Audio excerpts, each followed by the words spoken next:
Hey, Alexa, what crap did John Hicks say this week on the radio? I'm sure I don't want to hear it, but I'm interested to find out. Helping you solve the retirement puzzle. Welcome to The Retirement Solution with John Hicks. Here with John Hicks, I'm Jennifer Perry. We'd love to hear from you here on the Retirement Solution podcast. You can always drop us an email with any questions for John at retirementsolutionradio.com. And we're looking back over this last year. Things are pretty good with our portfolios right now.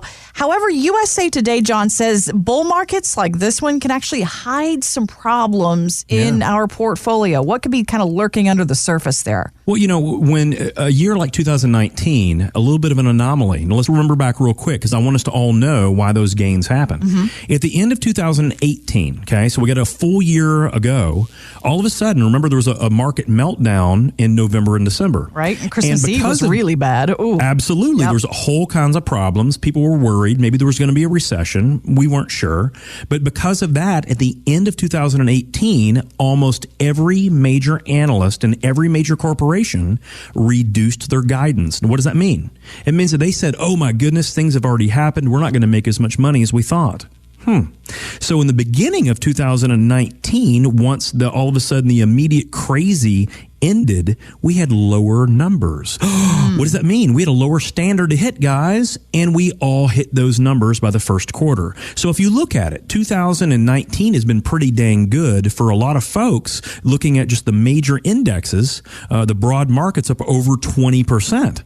But here's the crazy thing. By April 1st, almost 17% of those gains were already happened. What, John? What are you saying to me? It means that because we revised those numbers down in 2018, the beginning part of 2019 was just getting back to the normal expectation. And that's where the majority of the gains happen for the entire year. So when you look at things, that's why they say, hey, look, sometimes when there's a good year like this year, it hides a lot of imperfection, hides a lot of errors, hides a lot of those places where the dirty things can kind of evolve and accumulate and cause big problems. Because this year, as most people look at those normal old mutual fund accounts and they look at those Vanguard or those Fidelity or those Charles Schwab target date funds, everything looks up, right? Mm-hmm. But here's the issue. The problems that caused the downturn in 2018 aren't completely absolved. The majority of the gains this year, at least up until April 1st, were just getting back a lot of the losses from the last part of last year. So the real question is this, and here's where I go, and I've been saying this for months and months and months. I'm going to keep saying this. I think that the current president will do anything and everything possible to keep the market up going into November if he can. Yeah. Now, the if he can part is very important because the Federal Reserve is we only got a couple little arrows left in that quiver. You don't want to go into an all-out war. I'm thinking about Game of Thrones right now, Jennifer. I don't know if you ever saw it. No. I feel a little sad sometimes that it's over now because I did actually watch some of that. But Game of Thrones, very, very brutal. But the whole idea is you don't want to go into the major war and only have a handful of weapons. You'd love to have a whole arsenal of weapons. Yep, and the main thing that has kept this market up, at least through this entire year, has been the Federal Reserve. Now, is there growth? Darn straight there's growth. Has the president done some things to deregulate? Darn straight he has. Do we have really good unemployment numbers? Yes, we do. Do we have actual things going on? Are we beating up on China finally to get some of those trade deals where they're not just benefiting us, but benefiting both sides? We are. Those are all positive things. But having said that, the real reason the market's up this year, and I'm okay if you disagree, but the facts behind it are the Federal Reserve has continued to keep the market up. It's been the backstop. It's been the backstop so that wild pitch doesn't go completely 500 yards behind us. Right. There's a stopping point. That's been the Fed. And they're at the very end of having the weapons to fight this war. So going into 2020, here's what I want everyone to do. I want you to look at those portfolios, and I want you to make sure that there aren't problems lurking. I don't care what you got as a return this year. Hopefully it was really good. But the question is, how much risk do you currently have? Number one, do you have some tax issues that you would love to get rid of at capital gains rate this year? Because that could be a problem lurking. Because if Trump wins next year, we got a few more years of a tax break. Right. If he does not happen to win, and right now that doesn't look likely, but if he doesn't win, then you got to start worrying, are they going to change the tax structure immediately? Right. What might that look like? Is it better to get rid of tax gains this year? Year-end tax planning is going to be big. Number two, next year is going to be volatile as all get out. We're going to have the entire political sides going wildly against each other. We're going to see the craziest ads we've ever seen before, and everyone's going to call the other side a liar. And we're not going to know what to do. Yeah. But that makes the market uncertain. And when the market's uncertain, guys, weird things happen. And so if you can take some profits off the table this year and feel good about that, you might want to consider it, because next year's going to be a little weird. Is it going to be up or down? Who knows? No one has a clue. But here's another thing that we need to consider. So number one, make sure your year-end tax planning, you're looking at it. Number two, be prepared for next year being very volatile. If you don't like the ups and downs, maybe move some off the table, especially if you had some good gains this year. Number three, you might want to cut some costs. There's mutual funds out there, guys, that people own, and they had a good year. Don't get me wrong, but they're charging 3 to 4 times what you could get for an exchange-traded fund or a low-cost index fund. I mean, I'm talking people are paying 300 to 400% more than they should. Wow. And if you own mutual funds out there, and I don't care the company, it literally doesn't matter to me, there's always an exchange-traded fund that's cheaper 100% of the time. So because of that, maybe this is that time of year that you say, man, I would like to have a couple more dollars in my pocket. Maybe I should get those extra dollars in my pocket from not paying too much for my investment funds. Not a bad idea. And lastly, maybe just like everyone else, and by the way, guys, here's my thought. Towards the end of the year, all these fund managers have these really good gains. They're going to want to lock them in on December 30th. They really are. They're going to want to look at those profits, lock them in so that the beginning of next year, they're starting with a clean slate. Maybe we should consider doing a similar thing. Maybe we should take some of those profits that we weren't expecting, we're happy that we got them, and lock them in. Because next year is going to be strange. If we can get a tax advantage from doing it this year, that's a wonderful thing too. But don't let the fact that we've had a good year cause us to be complacent and to not pay attention, because next year, guys, is a completely different year. We hope it's all sunshine and rainbows and unicorns. But to be honest with you, I think that most of us should be prepared for a fight. There's going to be a political fight. There may be an economic fight. We don't know. There's probably going to be a geopolitical issue with China. We're not sure about that yet. But at the end of the day, when it comes to retirement, who cares about what's going on out there? All that matters is what's going on in your home, in your income. And if we can sustain that, if you can fix that, it's never the wrong time to do the right thing. Seeking out the retirement solution that works for you? Seek us out online at retirementsolutionradio.com. I'm wondering, who do you follow when you're trying to figure out where's the best place for people's money, especially those who are getting close to retirement? You know, I think this is one of those big, I don't know what it is. What would you call it? It's not misinformation, but I think people focus on a lot of the wrong things. You know, I talk to people all the time, and they say, well, I do what Warren Buffett does. And I respectfully say, no, you do not. you take billions of dollars and buy companies out? No, of course we don't. Yeah. And if you look at what Warren Buffett actually owns, he doesn't own a singular mutual fund. Literally, guys, not one. Warren Buffett owns 0 mutual funds. But I hear this all the time, and it's not our fault. We haven't been told the right thing. But it doesn't matter if you look at a Warren Buffett, or if you look at a Carl Icahn or a Ray Dalio, who happens to be one of the greatest hedge fund managers that's ever walked the planet. It doesn't matter if you follow the guys on Shark Tank, you know, no matter who it is. Mark Cuban, who owns the Dallas Mavericks, who's on Shark Tank. Kevin O'Leary, who really has made a fortune since he's been on that show. Basically marketing himself and doing a dang good job at it. Right. But all these people, the interesting thing is, these are people that have already made it. These are people that have already done amazing things, and the way that they invest money now is very different than maybe that someone that maybe isn't worth, you know, $20 million or $100 million or whatever. The oddity of it is, though, when you look at who we should probably be looking at, if we're going to invest our retirement money, though, it's a group of people that we never hear about, Jennifer. Who's and that's that? the amazing thing to me. Yeah. So when you say, well, John, if I'm going to be a retiree, or if I'm thinking about retirement and I should follow someone, John, who should I follow? And I'm going to give you some names you never heard of before in your life. Okay. Like David Swinson. Who? People are going to go, who What? the heck is that? I told Cletus this the other week. Cletus is like, yeah, I'm thinking about squirreling away a few dollars. I might use it to get myself that zero-turn lawnmower I'm always talking about, or I might actually squirrel it away for retirement. Who should I look to listen to get some ideas? And I told him Dave Swinson. He goes, now, I don't know who that feller is. Is he the guy that owns the Tennessee Titans? Because that franchise stinks. I don't want to invest in anything that dude does.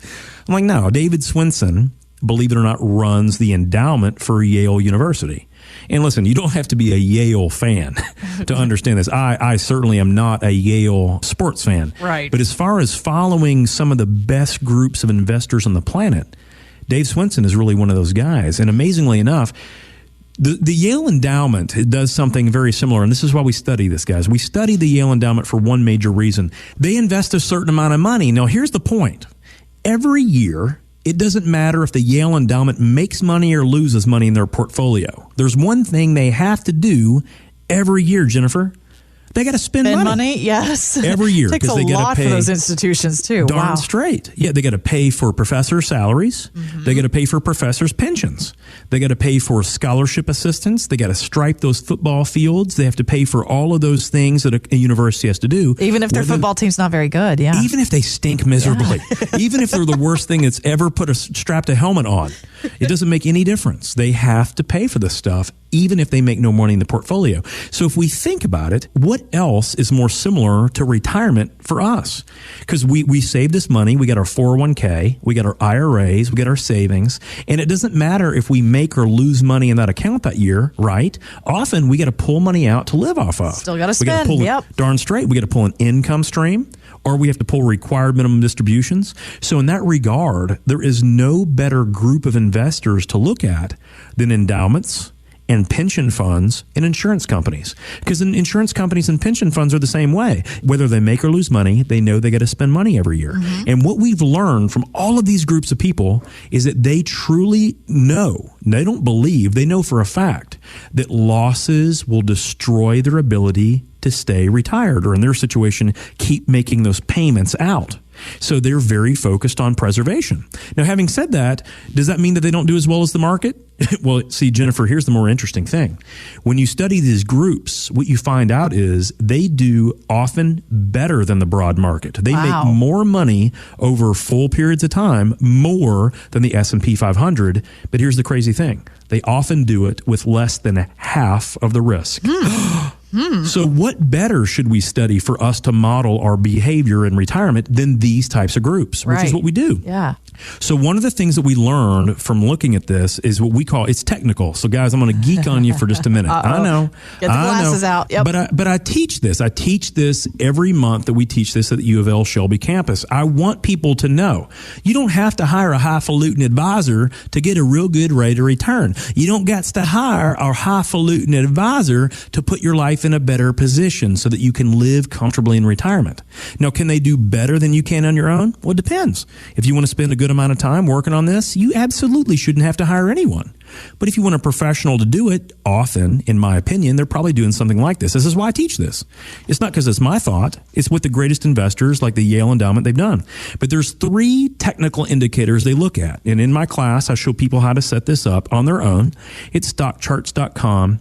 Or if they get an account at TD Ameritrade, you can do it on the Thinkorswim platform. Okay. But regardless of that, there are 3 things that we can all look at, and we call these 3 things the 3 wise men.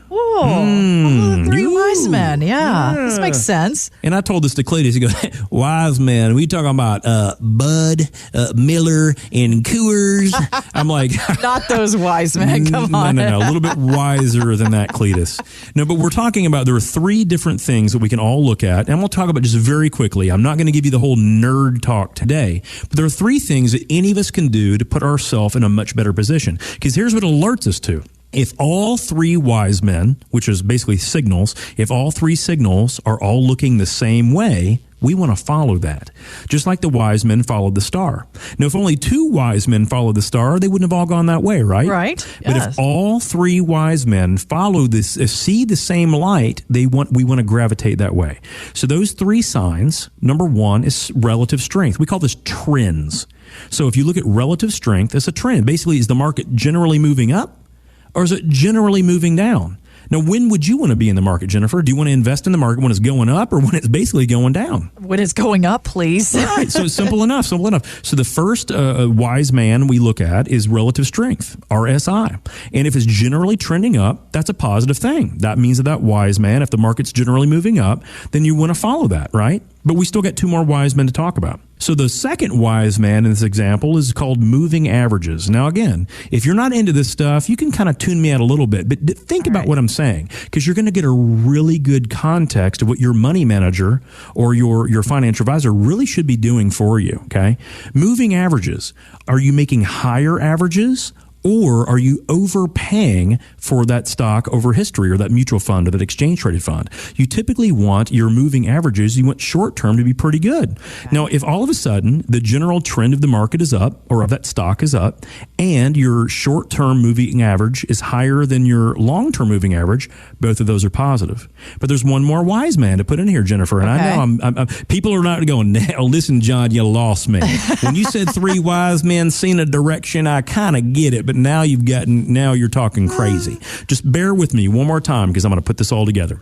So the second one was moving averages. The third one is MACD. Now, MACD. I know. Now, this is a big one. Guys, this is the big one. Now, you're going to want to do some research. But if you actually ever look at your stocks and you really are looking at analysis, you should be aware of your MACD, your moving average convergence, divergence. Oh boy. They call this, guys, the death cross. I know. Okay. I got a little geeky for a second, but the reason I'm doing it is because we only have to know three things to potentially avoid absolute catastrophe when it happens in the market. And death cross sounds pretty catastrophic. Correct. Correct. Sound good. So if the third wise man, you have a death cross, which is where the divergence and the convergence cross. These three things, these three signals, if they all look the same direction, you need to pay attention. Now, why am I telling us this in retirement? Why am I wasting this airtime? Simply, if you had done this throughout the last 50 years in the S&P 500, you don't have to be diversified. It doesn't matter which fund company you own. As a matter of fact, this is based on the cheapest Vanguard index funds that you could have ever owned for that period of time. If you had done that, your worst year investing would have been down 2.49%. Worst case scenario. That's it. But you would have averaged, here's the big one though, Jennifer, you would have averaged better than 9.4% on your money, and your worst year would have been down less than 2.5%. This is if you did it on your own. This is without paying any highfalutin advisor. This is without looking at any other nonsense that they talk about on television. Simply understanding how to read a technical chart on what you own based on three simple wise men. And I teach people to do this at U of L because I want people to know I teach it for a reason. I'm not selling you me. I'm not selling you my concepts. I'm giving you the best information that anyone could get to put themselves in the right position for retirement, whether they do it on their own or they hire someone out. And one of the biggest things I feel like I do for people that take this course is that I give them the ability to feel confident in what they're looking at so they don't stay with a bad advisor and overpay and not get the results they're looking for. No one needs that. If you don't have to have an advisor and you can fire your guy and save yourself 1% or 1.5% or 2% a year, then that's great. You're going to have a much better chance of living in retirement. But if you don't want to do it on your own, if you want to hire someone else to do it, I want you to know how you should hire them. And this is one of those simple things that we can all do. If people just follow this one small piece of analysis, Jennifer, they have a really good shot of making it last in retirement, regardless of politics, regardless of what the Democrats do, regardless if Trump wins another reelection, regardless of what happens. And that, guys, lets you sleep at night, lets you feel empowered because you have the power to see those things just like your advisor. You don't have to worry about them knowing some crazy special sauce that you don't know. That information is power. Connect with us at retirementsolutionradio.com. Financial professionals are not licensed in all 50 states. To find out if John Hicks is licensed in your state, please call 502-690-5635. J. Hagan Capital Inc. is not affiliated with nor endorsed by the Social Security Administration or any other government agency and does not provide legal advice. Annuity guarantees rely solely on the financial strength and claims paying ability of the issuing insurance company. By contacting us, you may be provided with information about insurance and annuity products offered through John Hicks, Kentucky Insurance License number 998827.